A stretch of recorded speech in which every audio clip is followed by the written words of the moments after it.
right. Well, I appreciate the introduction, and I'll go ahead and apologize for any background noise on my end. I am at a brewery on a Friday night, so you may hear people around. I have cordoned myself off in the brewery where it's quieter, but there's also fermenting beer all around me, which is noisy in its own right. So apologies. Hopefully everyone can hear me all right. And hopefully you haven't been waiting this long and you've already opened your first beer, because I have. So we'll go ahead and get rolling here. I appreciate everybody joining us, and hopefully we'll have some fun and everyone can learn a little bit. And regardless, we're gonna drink some good beer and give you some good knowledge for the next time you're at a party. You can share some fun beer facts with folks. So we had asked everyone to go out and purchase 3 different beers. We had recommended a pale ale or an IPA, a porter or a stout, and then lastly a Oktoberfest or other German style lager. I feel like those 3 would give us a good spectrum of beer styles. There's a lot of history in all of those. So if you have those, I'll just go ahead and spoiler and tell you the order we're gonna go in. We're gonna start with the Oktoberfest, we'll roll into the pale ale and IPA, and then we'll finish with the porter or stout. If you don't have one of those 3, just grab something from your fridge. It's not really gonna be that important. You can still sit here and listen to me talk about beer, and hopefully it's still fun even if we're not drinking the same thing. So I'm gonna actually start off with the Oktoberfest, and I'm actually drinking the Sierra Nevada Oktoberfest. You know, they're based out of Chico, California, but also have a brewery in Mills River, just outside of Asheville, North Carolina. I would be drinking our own Oktoberfest because we make one every year, but we're already sold out of it. I didn't save any for myself. So, you know, sad trombone for me. But as everyone's grabbing these beers, one thing I wanna get us started with is Oktoberfest is kind of a funny beer style because it sort of encompasses a few different styles. So I'm just curious, as you guys, anyone who has purchased an Oktoberfest, take a look at the bottle or can that you have. I'm curious what it says about the style, and type it into the chat. Does your can or bottle say Oktoberfest? Does it say Fest beer? Does it say Marzen? Does it say Amber Lager? Because there's this whole scope of what people will consider to be an Oktoberfest. And we'll talk a little bit about all of them and how they tie together as we drink them, of course. Cool, so it looks like everyone's putting in the chat now. Lots of Marzens, Oktoberfest Marzen style, German style. Yeah, so Marzen Lager, cool. Awesome, so as we get rolling, I should probably drink some while we go, right? So since this is a fall themed beer tasting, we figured Oktoberfest would be a great one to start with because it is the quintessential fall beer. It only comes out in the fall. Contrary to popular belief, it does not only come out in October. We start seeing Oktoberfest show up on the shelf as early as August and are usually gone by mid-October, hence why ours is gone. But a little history before we get into flavor and making of Oktoberfest. This beer is really steeped in German history. Oktoberfest is obviously more than just a beer style. Oktoberfest is a festival in Munich where each year up to, I wrote down some stats here, up to 6 million people attend all the mega beer halls in Munich and consume over 5 million liters of beer over the course of 16 days.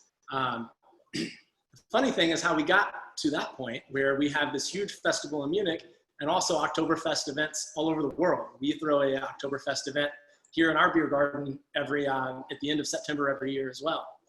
And actually it all started in 1810 when Prince Ludwig of Bavaria threw a party in celebration of his marriage to Princess Therese. So they threw a big wedding party. What's the big deal?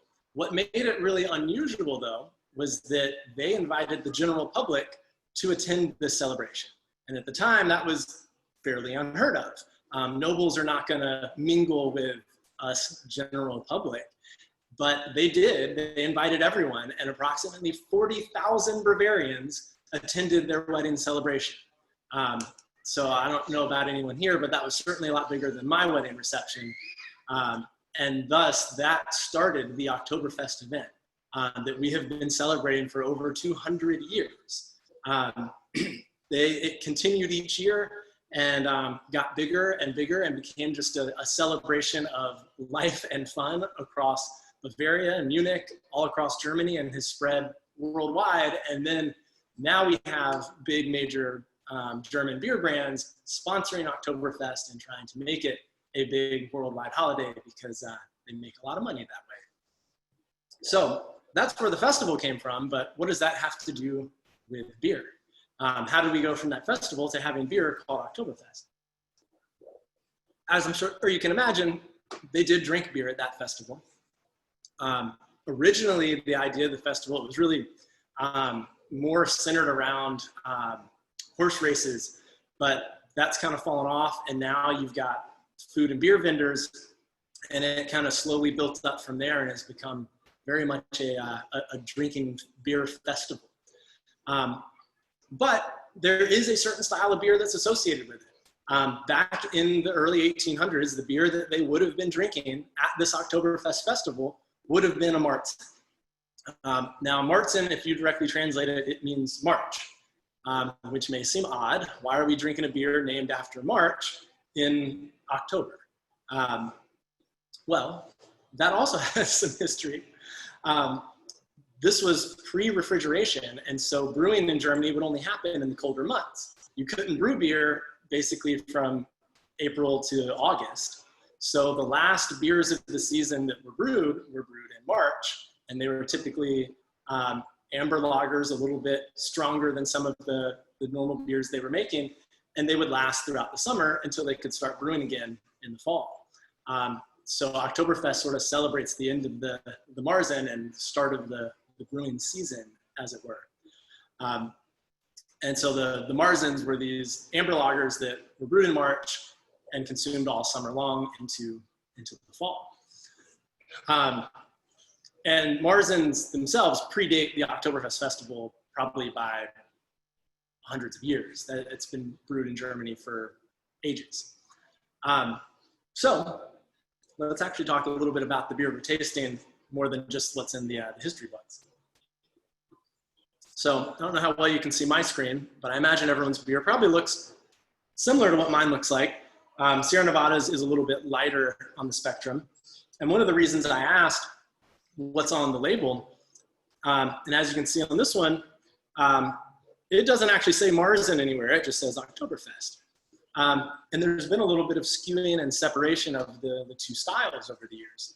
So while Marzen was the historical style that was probably consumed at those early Oktoberfest events, now we're seeing more of what is just being referred to as fest beer or Oktoberfest.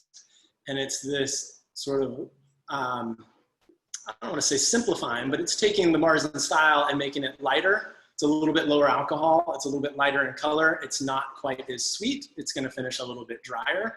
And so, you know, my Oktoberfest has almost like a straw gold color to it, whereas I'm sure folks that are drinking a Marzen are going to see more of a copper amber notes to it.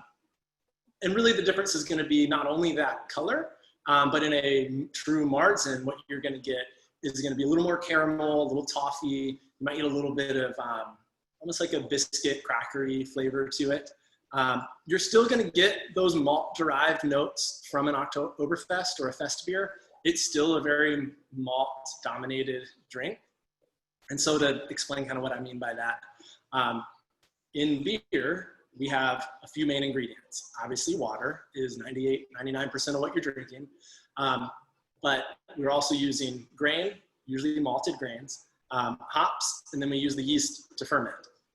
Most of your flavor is going to be derived from malt, hops, and then there are some yeast-derived flavors, particularly in like a Hefeweizen or a wit beer are very yeast-forward. But this beer is very malt-forward. There's not much in terms of hop flavor to it. It definitely has hops in it. Hops not only give flavor, but they also provide the bitterness in beer, depending on how you treat the hops. The longer you boil hops, the more bitterness you get. The less you boil them, the more flavor you hold on to. So there certainly are hops in this beer. It does have a balancing bitterness, whereas the malt is still the predominant flavor. If you didn't have hops in a beer, it would just come across as way too sweet. Because when you steep malted grains in water, you're basically converting the carbohydrates, the complex sugars, into more simple sugars. And so you are creating a sweet liquid that yeast then consumes that sugar and creates alcohol, but it's always going to leave behind some amount of sugar. There's still some carbs, there's still some sugar left in beer. It is inherently a sweetness factor that is always balanced by the hops. So even though this beer doesn't taste hoppy, we are using hops in any fest beer or Marzen. The other thing that is going to tie all of these beers together in terms of Marzens, Oktoberfest, fest beer, is they should all be lagers. Now, I have seen some breweries put out beers that are called Oktoberfest Ale, and that's really kind of a bastardization of the style. Oktoberfest Marzen should be a type of lager. Now, what do I mean? What's the difference in lagers and ales? I could probably give a whole hour on that, and you guys would be bored to tears. But our big picture differences in lagers and ales. Lager, if you go to Google Translate and type in lager, you will see it translates to storage. A lagered beer is a beer that is stored cold for an extended amount of time. That's the basis of it. But functionally, how it's different in a brewery is there's two main strains of yeast that brewers use. There's an ale strain and a lager strain. Ales ferment at a little bit warmer temperature and a little bit faster. Lagers ferment at a cooler temperature and take longer, and then they are lagered. They are stored cold for 2 to 6 weeks after fermentation. You get a cleaner profile. Lager yeast doesn't have a whole lot of flavor. It allows the malt to really showcase in these beers, or the hops, depending on what type of beer you have. Whereas ale yeast is gonna have a little more of a floral or earthy or even fruity flavor, depending on what ale strain it is. As I mentioned, you know, if you've had a German Hefeweizen, that banana and clove flavor is coming from the yeast itself. And again, that's an ale yeast. Whereas these are all lagers, they're meant to be crisp and clean and dry and easy drinking. It doesn't imply a certain color. You may be used to lagers being Budweiser, Bud Light, also lagers, whereas this has definitely more color than those. Color has nothing to do with it being a lager. It's all about the yeast and creating that drier, cleaner mouthfeel. So I've not finished my beer yet, but we can probably move on to the next one. I'm looking at the chat now. If anyone has any particular questions about Marzens or Oktoberfest, I'm happy to answer them before we hop into our pale ales and IPAs. I like the variety of different Oktoberfest and Marzens we have. I'm used to doing these see, I'm talking about Oktoberfest. Beer tastings in person, where we're all drinking the same beer. So it's interesting to see the list of what everybody picked up, because not all of you live in the Triangle in North Carolina, which is great. And yeah, as Jen pointed out, this year Oktoberfest was canceled. So while I mentioned up to 6 million people typically go, because of COVID, there was no Oktoberfest in Munich. So I told everybody here that the Oktoberfest we had here was bigger than the one in Munich this year, which was still not very big. It was we called it our 6-year anniversary party from 6 feet apart. But that was our Oktoberfest this year, and it, for the first time ever, was bigger than Munich. Cool, I'm just making sure I didn't miss any questions here. Oh, we have one question. Kimberly asked, is Hefeweizen a lager? And so as I was talking about that difference in ales and lagers, where ales you get more flavor contribution from the yeast. A Hefeweizen is very yeast flavor dependent. A lot of the flavor of a Hef is that very particular Hefeweizen yeast strain, which is an ale. So usually if you're getting flavor from the yeast, it's usually a big hint that it's an ale as opposed to a lager. There's very few beers where you're gonna get yeast character from a lager, because it's a very clean fermenting, very dry, allows the malt and hops to do all the flavor and aroma work. All right, well, I'm going to move on to my IPA here. And I'm also curious with these. So I actually, on this one, I am drinking ours. I'm gonna hold up. I've got one of our crowlers here. I'm not gonna drink all 32 ounces of this. I have a separate glass for it. But this is our Opacity series, which is our series of New England style IPAs, which IPA is even more so than when we talked about Oktoberfest and Marzens, has become such a big catch-all of a category. There are so many different subcategories within IPA. So especially you throw in pale ales and IPAs. So I am again curious. Enlighten me. Tell me what IPAs or pale ales everybody's drinking, and we can talk a little bit about the differences between them and what makes an IPA an IPA, what they all have in common, and yet how different they all can be.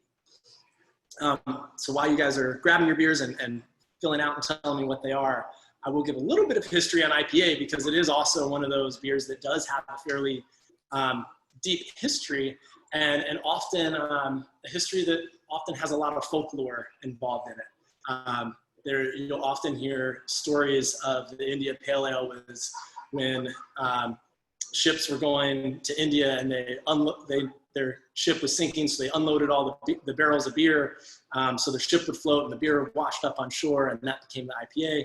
There is nothing anywhere that supports that. It's just sort of a world's oldest conspiracy theory, I guess. But IPAs were invented in England, particularly around the London area, where England did at the time have colonies around the world, including in India. And pale ales were actually not really the beer of choice at the time. So we're talking late 1700s. At that time, we were moving into the Industrial Revolution, and porters were really the London beer of choice. That's what everyone was drinking. Pale ales, while they had been brewed previous to the Industrial Revolution, they had been brewed in farmhouses and at homes and inns before everything became industrialized. Pale ales were pretty popular. But come late 1700s, moving into the 1800s, beginning of the Industrial Revolution, porters started to take over in London. And so when these ships from London were going out to the colonies to go and trade on all their trade routes, they were taking typically porter. The problem was that porters would get there and they'd be bringing them to the armies located in India or wherever else. And the beer wasn't very good. It just didn't hold up to that voyage. So they started sending pale ales. And what they found is that pale ales at the time were a little higher in alcohol. They had not yet invented hydrometers. They didn't realize it was higher in alcohol. But it was a little higher in alcohol, and they used more hops. And what they didn't realize, but we're becoming to find out, is that both alcohol and hops are preservatives.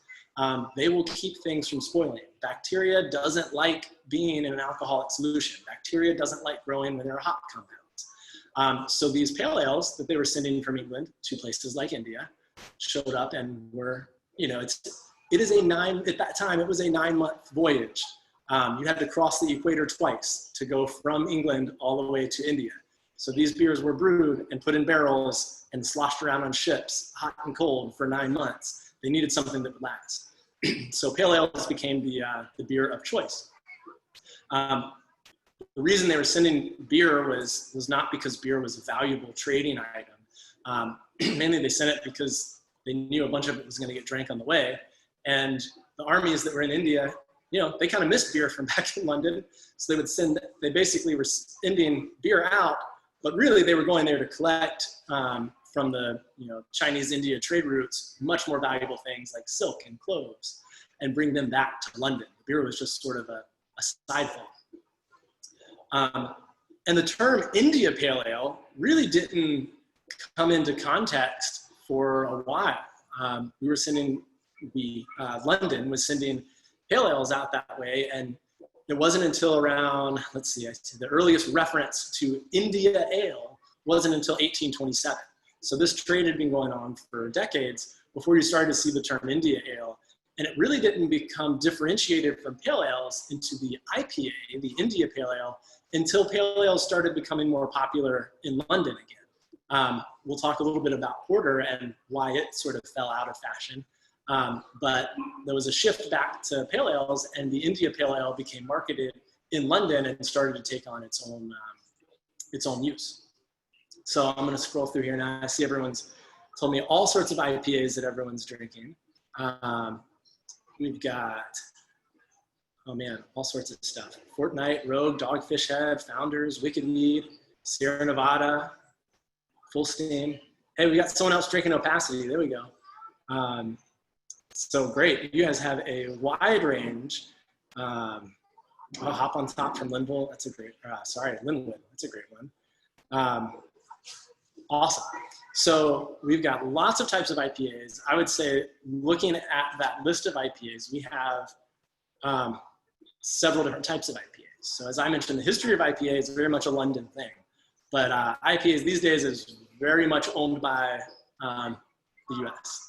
We have, as Americans, we have taken IPAs and we have very much Americanized it. We have taken this malty, high alcohol, super bitter beverage that could survive a voyage for 9 months and turned it into something that we expect people to drink within 30 days because it is super fresh and loaded with hops, not necessarily as bitter, but loaded with hops and a lot less of a malty backbone. It is very much a hop-forward drink. There has been, realize I'm talking too much, I haven't had any. There's been a shift even in the US on what IPA means. IPA started really the original American Pale Ale was really thanks to Sierra Nevada. They really popularized what everyone considers as the staple of the American Pale Ale. And it took this beer, like I said, that was malty, super bitter, and made it into this a little bit drier, a little more crisp, more hop flavor and aroma. So you start to use American hops, and there's a big difference in American hops and English hops. English hops typically are going to be a little more spice, a little more earthy, maybe herbal, floral, or some of the descriptors you'll get from English hops. American hops are much more citrusy. You get grapefruit, pine, even some tropical fruits, peach, stone fruit. It's a very different character than an English IPA by using these American hops. And instead of just loading it up with bitterness to survive that voyage, we realized you can add a lot of hops toward the end of the boil or even after the boil and not boil the hops at all and maintain a lot more hop flavor and aroma. So that hop flavor really became to dominate the beers in the US in terms of IPAs. And now if you were to try a English IPA versus American IPA, they're almost totally different beers. And even in America, we started with these, what we now kind of refer to as West Coast IPAs. You know, Sierra Nevada, Chico, California, Lagunitas makes a bunch of IPAs. There's lots of big breweries that are out in California that really popularized, the whole West Coast, that popularized IPAs. And there was sort of this race to the top of IBUs, meaning the International Bittering Units. Like, how many hops can we pound in here? How bitter can we make it? How, big of a high ABV, like high alcohol, high bitterness, just extreme IPAs. And it sort of turned a lot of people off. I'll hear a lot of people tell me now, I don't really like IPAs. I don't like hops. And really what they're turned off by is that bitterness. It was this sort of 90s, early 2000s race to be the most bitter American IPA. And now we've seen that pendulum swing all the way back the other way with the introduction of New England style IPAs, where you'll hear hazy, juicy IPAs. And they don't, this is our New England style IPA. And, it doesn't, you can't see through it. If we look at that Oktoberfest I was drinking, this is what everyone thinks beer should look like. But with this introduction of New England style IPAs, we end up with these really hazy, more full-bodied, juicy IPAs that are created through a very different process. A lot of the hops are actually added after the beer's been boiled while it's fermenting. So we, as I mentioned earlier, we take grain, steep it in water to create that sugar. We boil it and add hops, and that kills off any bacteria and adds that bitterness. And then we let it ferment with the yeast for a couple weeks. During fermentation, a lot of hops are added. And something happened that people didn't expect. It's actually, to get a little scientific, and now remember, I'm a journalism major. This is the most science I've done is brewing beer. But a biotransformation happens when the yeast and hops come in contact during active fermentation, and it actually creates a new and unique flavor that wasn't there from the yeast or the hops alone, which is pretty cool. It also, because of that biotransformation and the binding of these hop oils with the yeast, it creates this fairly stable haze that sticks with the beer. You know, usually with beer, we'll cool it down to 32 degrees, let it sit for a few days. All that yeast drops out to the bottom, clear beer's on top, and we're good to go. Doesn't happen with these. We still crash it to 32 degrees. We still hold it a few days. This has been in our walk-in cooler for 3 or 4 weeks in kegs, and it still maintains that haze because it's not just a yeast sediment in solution. But the result is this new flavor, very low bitterness in these hazy, juicy IPAs. So we get a lot of people who come in and say, oh, I don't like IPAs, I don't like hops. And I say, well, here, we'll try this. And they try that, oh, this is delicious. What is it? Oh, well, it's an IPA. We have just vastly changed the definition of what IPAs are. With the hazy, juicy IPAs, we end up with really soft, you know, whereas you get that crisp, dry lager that we had first, this one's gonna have a softer mouthfeel. It's a little more full-bodied. It's that big, juicy hop aroma, but very little bitterness. We're not boiling hardly any hops, which is very different than a West Coast IPA and very different than an English IPA. So we're all sitting here drinking IPAs, and I'm having a hazy IPA, and I see other people drinking Foothills Hopium IPA, which is a great, just kind of classic American IPA. It probably looks more like this. Still a big hoppy aroma and flavor on it, but it's going to be more bitter. And it's going to be a little more dry, a little more clean. And what we've seen in the craft, for a little peek inside the craft beer industry view, is that IPAs sell. It's because they're so different than the light lagers and pilsners of the macro breweries. And so people turn into craft beer. IPA has been the top selling category for decades. And so every new style that comes along will sell better if we call it some sort of IPA. So now we have West Coast IPAs and New England style IPAs and black IPAs and white IPAs. And last year there was the Brute IPAs, which was like a champagne dry IPA. Everything's trying to get in that IPA umbrella because customers want IPAs. So we've just bloated what that category even means. But kind of the defining factor of all of them, whether it's a pale ale, an IPA, English IPA, American IPA, is that the flavor is going to be more derived from the hops. Whereas that Oktoberfest Marzen was very much a malt-derived flavor. The hops are the predominant flavor in any style of IPA that you get. And then someone did say, I see I've got several questions on IPAs, which I promise I will get to. But I did have one written down because someone sent questions before the session. So thanks for that. Also within IPA that I didn't even mention, there's session IPAs, double IPAs. Difference there meaning session IPAs are going to be a lower alcohol version. So we're going to use less malt, which creates less sugar, which means the yeast has less to eat, so they create less alcohol.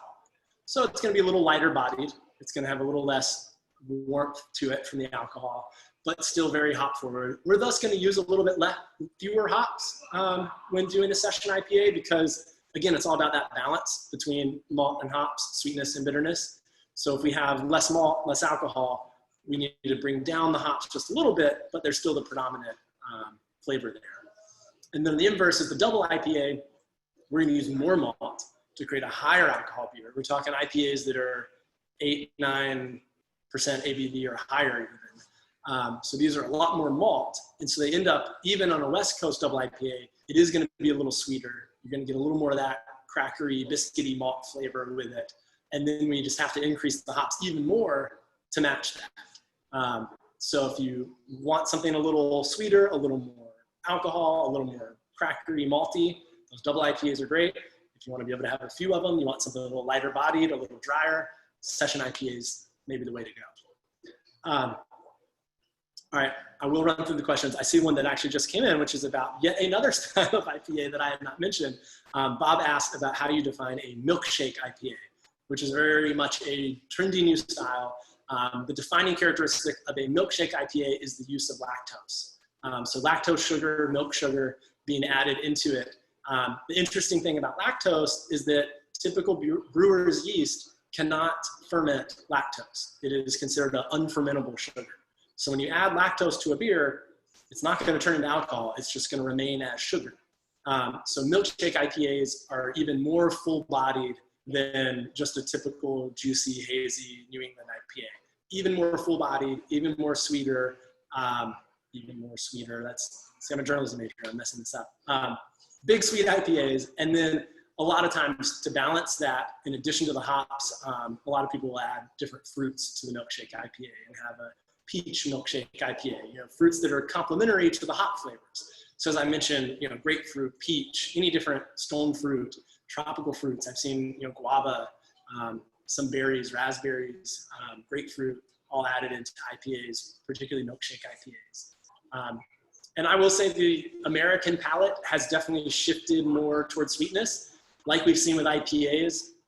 That shift from the super bitter West Coast to these more sweet, full-bodied New England style milkshake IPAs. We're seeing it across the spectrum, particularly even with, we'll get into stouts. We're seeing more bigger, sweeter stouts full of adjuncts as well. So it's kind of this constantly shifting preference to see what the American palate, if you will, is into. So let's see, I'll look through our comments here. We talked about double, and then triple IPA usually just means even higher ABV. So people really pushing the limits with the amount of alcohol we can get out of an IPA. So higher gravity, more malt, big, full, it's going to be, 9% plus typically an alcohol. So you're starting to approach wine levels of alcohol. I would not drink a triple IPA by the pint. I would go for a smaller size there. Let's see. Rebecca, I appreciate the kind words, and I'm glad you enjoyed Opacity. Thank you.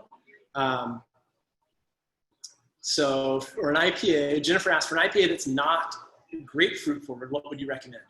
Grapefruit is a flavor typically associated with American style hops, particularly those grown on the West Coast, really in the 80s and 90s. We call them the C hops, because they almost all start with the letter C. Cascade, Citra, Centennial, Chinook. These hops that really made Sierra Nevada famous. So if you're looking at those West Coast breweries, Sierra Nevada, Stone, Lagunitas, they're almost all gonna have some of that grapefruit flavor to them. I would look at your New England style beers. They're gonna be more tropical, more peach, more stone fruit. They're gonna be less bitter, so again, you're gonna get that more full-bodied flavor from them, but it's gonna kind of steer a little further away from the grapefruit notes as much as the West Coast. Let's see. So I mentioned IBUs, and Herman asked a question here about bitterness units and how do we even measure that. So IBUs, I wish no one knew what they were, because I find them, from a consumer standpoint, utterly useless, which might be a controversial opinion. From a brewer standpoint, I need to know about IBUs, but from a consumer standpoint, I don't want to know the IBUs, because IBU is measuring the bitterness units, and it's typically a brewery, especially of our size, smaller breweries, it's a mathematically calculated number based on the alpha acids in your hops and how long you boil them. You run some math that tells you approximately how many IBUs you get. You'd have to send it off to a lab with specialized equipment to get it tested. We don't have that. Most breweries don't have that. It's almost always an estimate, which is fine. What I don't like about it is that IBUs, people look at it as a scale of like 0 to 100. If this beer is 70 IBUs and this beer is 50, the one that's 70 is going to taste more bitter. But that's not always true. I mentioned everything has to be in balance. So I might have, for example, this hazy IPA is 20 IBUs, maybe 30. It's very low, whereas most IPAs are high, most West Coast IPAs. But we might have an IPA that says 50 IBUs, and it comes across as really bitter. It's got a bite to it. It's almost like chalky bitter because it's really dry. There's not a lot of other malt character, and that those hops really have a bite. But then I might drink an Imperial Stout. It's like a 9 or 10% ABV, big sweet stout that instead of 50 IBUs like the IPA, it might be 80 IBUs. But to me, it tastes a lot sweeter because it's all that shift in balance. It's all about balancing the bitterness with the sweetness. So just because of the number of IBUs is higher doesn't necessarily tell you that it is going to be perceived as more bitter. Just because there's more bitterness in it, our palates perceive bitterness based on everything else that's going on in your mouth. So those numbers aren't really like true, live by these numbers. I like things in this IBU range. I've had customers come in and say, well, I want an IPA, but it needs to be this many IBUs. And I try not to talk down to them, but to explain that IBUs are essentially meaningless. What you're asking for is a certain level of perceived bitterness. I want something that's perceived to be moderately bitter or very bitter. I don't want something super bitter. That's much more helpful for picking out a beer than the number. So that's my, I'll get off my stump here about IBUs. If anyone wants to talk more about IBUs, let me know, but that's my thought on it. All right, let me see. We've got tons of questions here on IPAs. Let me get a couple more before we shift into porters and stouts. I know we're running short on time. So Aaron asks, what do breweries mean by hopping rate? Usually the hopping rate is measured in pounds of hops per barrel of beer. And that typically is used in talking about the dry hopping rate, which is the hops that are added after the boil. So those are hops that give you most of the flavor and aroma. So for instance, a pale ale or an English IPA might be hopped at 1 pound per barrel is their dry hopping rate. Whereas our hazy IPAs are going to be more like 3 pounds per barrel of dry hops. So literally 3 times as many hops.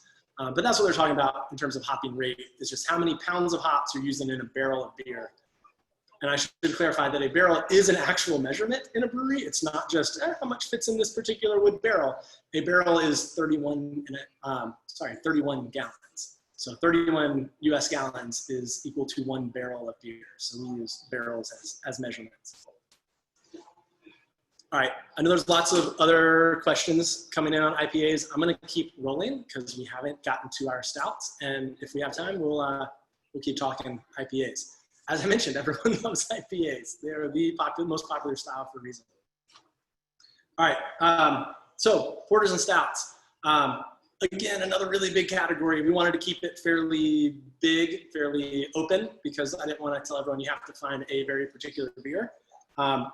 And so a lot can go into porters and stouts. I'm pouring myself here the Foothills People's Porter. Foothills is in Winston-Salem. And they make a great porter. Again, I'm just because I'm curious, I want to know what everybody's drinking, so tell me.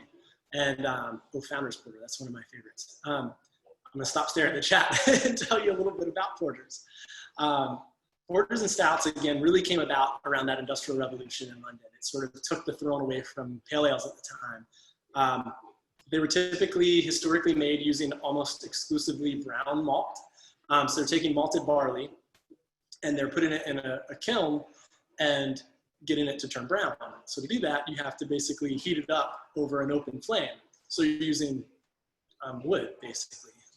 And so what would happen is this brown malt would have a very smoky character to it. So the original porters were sweet and smoky and brown. You couldn't get grain really dark because it would just catch on fire and you'd burn down your kiln.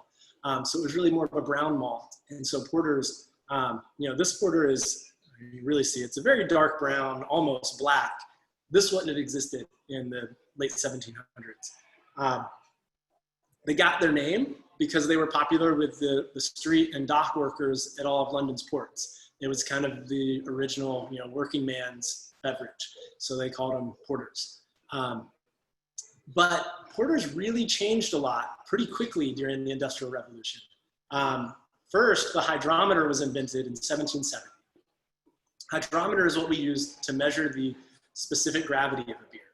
So it measures the density of the beer, how thick is it? So if it has a lot of sugar, it's high gravity. If it is not much sugar, it's a low gravity. So water is at 0, and then you go up from there. Alcohol is actually less than 0. So that's how you measure the ABV on a beer, is what is your starting gravity before fermentation, and where does it start? And then you measure the gravity at the end, and the difference tells you how much alcohol you create. Well, what brewers learned after the invention of the hydrometer was that this brown malt that they were using in porters was wildly inefficient. They were not creating a whole lot of alcohol. This process of kilning it made it not very efficient. You couldn't get a lot of sugar out of it. So they said, well, we're being taxed based on the amount of malt we use. So we're gonna switch from this brown malt to just use pale malt and add brown coloring. And well, that just didn't taste very good. It was much more efficient and much cheaper, but you know, it wasn't the same quality, which opened the door again for pale ales to take off. So what happened was the porters kind of dropped in popularity until the new roasting kilns came about, and there's the invention of what's called black patent malt, which came around in 1817, which allowed us to make really dark roasted malts without a smoky flavor. So I could still use mostly pale malt and a little bit of this black patent malt to get a really dark beer like this without having to add extra coloring or anything like that. So I can use less malt and save money, not pay as much taxes, but still make a really good beer. So you had this kind of up and down of porters in the late 17 to early 1800s. Stout came around as sort of a descriptor of a porter. A porter of a higher alcohol was considered a stout porter. It was always used in tandem originally. You'd have a stout porter, a double stout porter, and that just described the strength, how much alcohol there was. Eventually the two kind of spun off and separated, and the distinction started to become that stouts were a little more drier and roastier, using more of this roasted kiln barley, whereas porters were a little more sweeter, chocolatey, biscuity. And that sort of stuck around for a while, but I will say that these days, there ain't much difference. You could have the same beer at one brewery they call a porter, brewed at another brewery they call it a stout. They're almost interchangeable. From a beer judge stylistic guidelines standpoint, it really depends on what subcategory it is. So there's a dry Irish stout, there's an oatmeal porter, there's a coffee stout. So depending on what adjuncts you're adding and particular flavor components you're looking at, puts you in the stout or porter category. So that's why we kind of lump them together for these particular purposes. And the thing that we've seen, again, as I mentioned with IPAs, the sweetening of everyone's palate, is that we're now seeing these big, what we're calling imperial stouts. There's a whole history there too, but I'm running short on time. Imperial stouts that are higher in alcohol, and we're adding things like coffee and chocolate and vanilla and cinnamon, and then aging them in bourbon barrels and whiskey barrels. And that's a very American thing. Again, we've taken this historical style from England and really said, well, what can we do to make it bigger and crazier? And now you'll see the term thrown around called pastry stouts. They're stouts that are basically dessert. They're super sweet. We boil them for a really long time to boil off the water to really condense that sugar. We end up with a lot of unfermentable sugar, so it finishes really sweet. Then we add some chocolate or some coffee, and it's almost a dessert beverage, which is very different than those smoky brown porters of London. But yeah, looking at all of the comments in here, we see things like a cream stout. Again, that's going to be lactose. Whenever you see cream or milk stout, it's going to be sweeter. They're using unfermentable lactose. Yuengling's Hershey chocolate porter, again, using those adjuncts in there. We've got a dark pumpkin porter. You know, there's all sorts of different adjuncts. Very few people actually drinking just a straight porter. Liz has the Green Man porter. That's a really good North Carolina porter. But yeah, we've seen just that sort of growth of what these particular categories contain. And I was looking on our shelves to grab just a straight porter, and we don't really have that many that don't have something else added. So it is kind of it's a fun time to get into beer because there's so many different flavors and adjuncts being added. But it also sometimes makes it hard to find the classics. So we, you know, just to plug us a little bit at the Glass Jug, we have a full bottle shop, retail shop, beer and wine, cider, mead, soda, non-alcoholic. But we try to keep a lot of those classic styles as well as the new trendy stuff as well. All right, I know we're running a little bit short on time. I've still got beer to drink, so I'll be here for a few more minutes. If anyone has questions on stouts and porters or anything we've gone over, or just beer styles in general, I'm happy to hang out for a few more minutes and answer them and keep drinking my beer.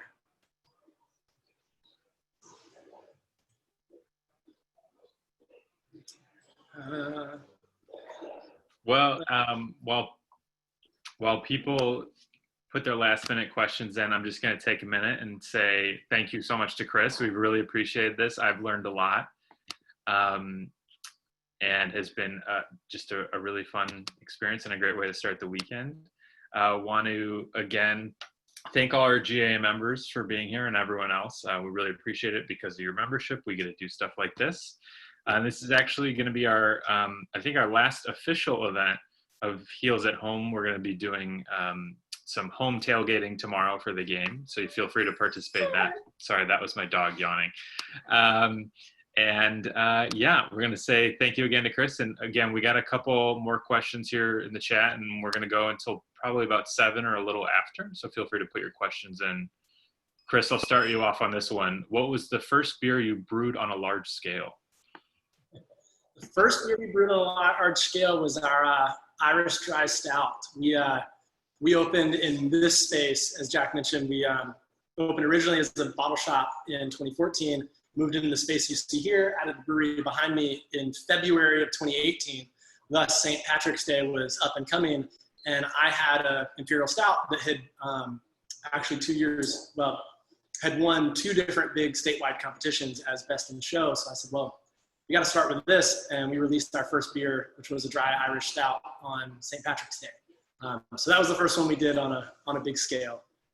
I'll see what other questions we've got here. Can you explain what a beer infection is and how it happens? That's a real big question, and it can happen a lot of different ways. So to give you the short answer is, an infection means that there's either been a cross-contamination of a different yeast strain, so not the yeast you purposely pitched, but another yeast has somehow gotten in because it was on, your tank wasn't completely cleaned, or some piece of equipment, or inside a hose, there was a little bit of yeast that got in there, or bacteria. There's lots of good bacteria that we use in brewing, but if you get a different bacteria in there, it can cause your beer to actually sour and legitimately lower the pH and create some off flavors. And that can come on the brewery side. If a tank isn't clean, if hoses aren't clean, it can come on the bar side if you have draft lines that aren't clean. They can build up different bacteria and yeast. So that's why it's really important to clean. And you'll hear people say that brewing is 80% cleaning, and that's probably an understatement, because we're all trying to avoid an infection. Let's see. What makes a milk stout, like Duck Rabbit, which is a great milk stout, as I mentioned, similar to the milkshake IPA, a milk stout you'll often hear called a sweet stout because it's using lactose. So again, an unfermentable sugar and lactose creates a sweetness, and that gives it that kind of milky, sweet, smooth flavor to it. Does stout always imply ale yeast and porter or lager yeast? Typically, both a porter and a stout are ales. The one exception to that is what's called a Baltic porter. In the Baltics, it was cold. They brewed porters using a lager yeast. So a Baltic porter is almost like a really roasty lager. So it's crisp and clean and lighter bodied and drier, but you still have those roasty characters. All other porters and stouts are ales. Let's see, what is my favorite beer? From Dawn. Yeah, question I get a lot, and it's usually whatever one is in my hand. I will go ahead and say that. And I drink seasonally.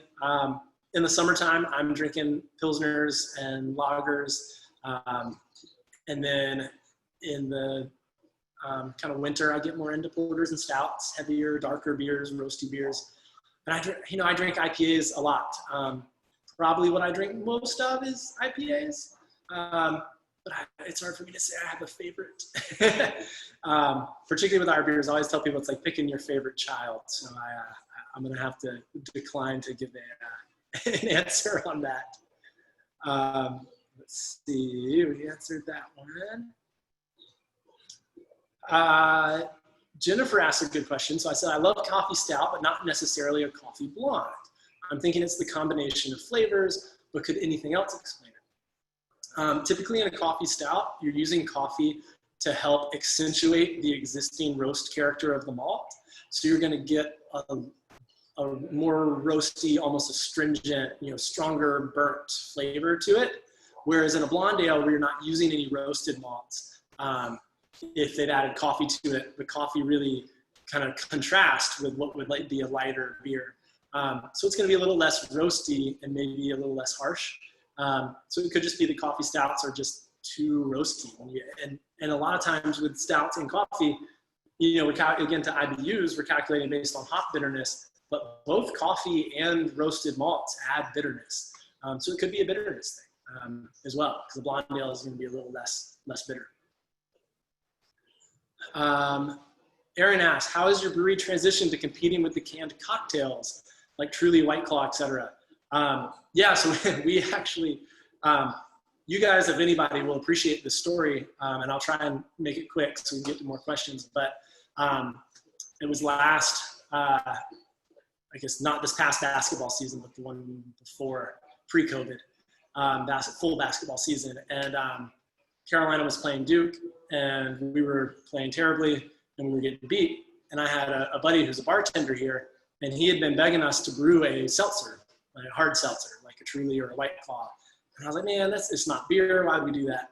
And we're getting thumped by Duke. And I said to him, I was like, man, if we come back and win this game, I will brew a seltzer. And I guess that was all it took for the basketball gods to go in our favor. And we came back and won the game, and he held me to it. So we did brew a seltzer last summer, which was a lot of fun. It's a totally different thing than beer. It's both simpler but more complex because it's something I'm not used to doing. We will probably continue to do it in the summertime, but we're not canning any of that stuff. We're more of a draft. We're a small brewery, as you can see. The scale of these tanks, to me, they're not huge. Those tanks are probably a couple 100 gallons. They're 7-barrel tanks. So we're not making enough to can and get in supermarkets. And really where those canned cocktails and seltzers are taking off is that grab and go. I'm going to the lake. I'm going to the beach. I want something in the can. And we don't compete with that market right now anyways. We're putting we sell most of our beer out of our own tap room. And then what we don't sell here, we sell at other bars and restaurants, which are not seeing as much of a rise in the hard seltzers.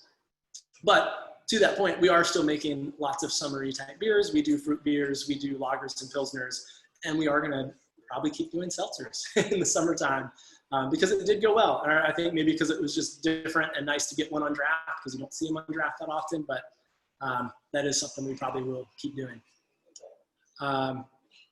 Catherine asked a great question that we didn't hit on.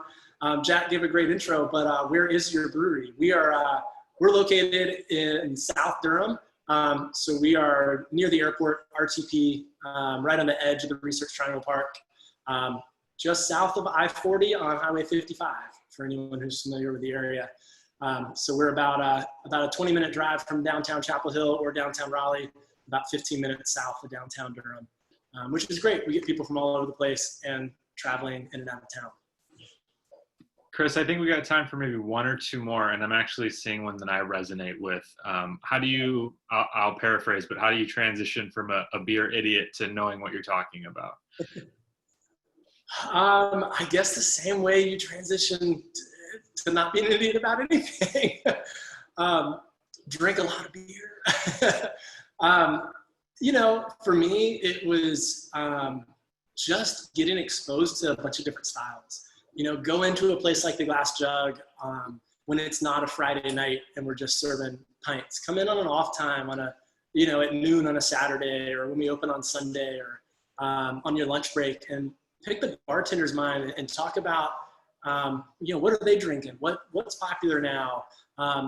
Look up some cool historical styles, the classics, the Belgian beers, the German beers, the English beers, and just ask questions and drink them. I mean, really, that's the best way to get exposed to it. I will recommend one book if that's your thing. I have really enjoyed reading. It's a book called Tasting Beer by, of course, now I can't remember the author, but if you Google, Tasting Beer book, it will be the #1 result. It's a very popular book, and it's just called Tasting Beer.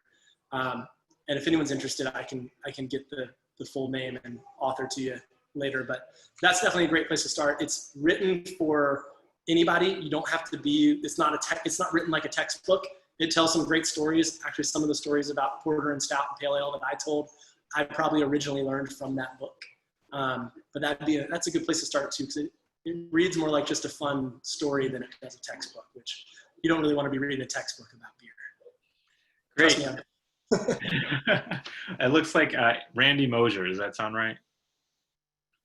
Yes, Randy Mosier. Yes, thank you.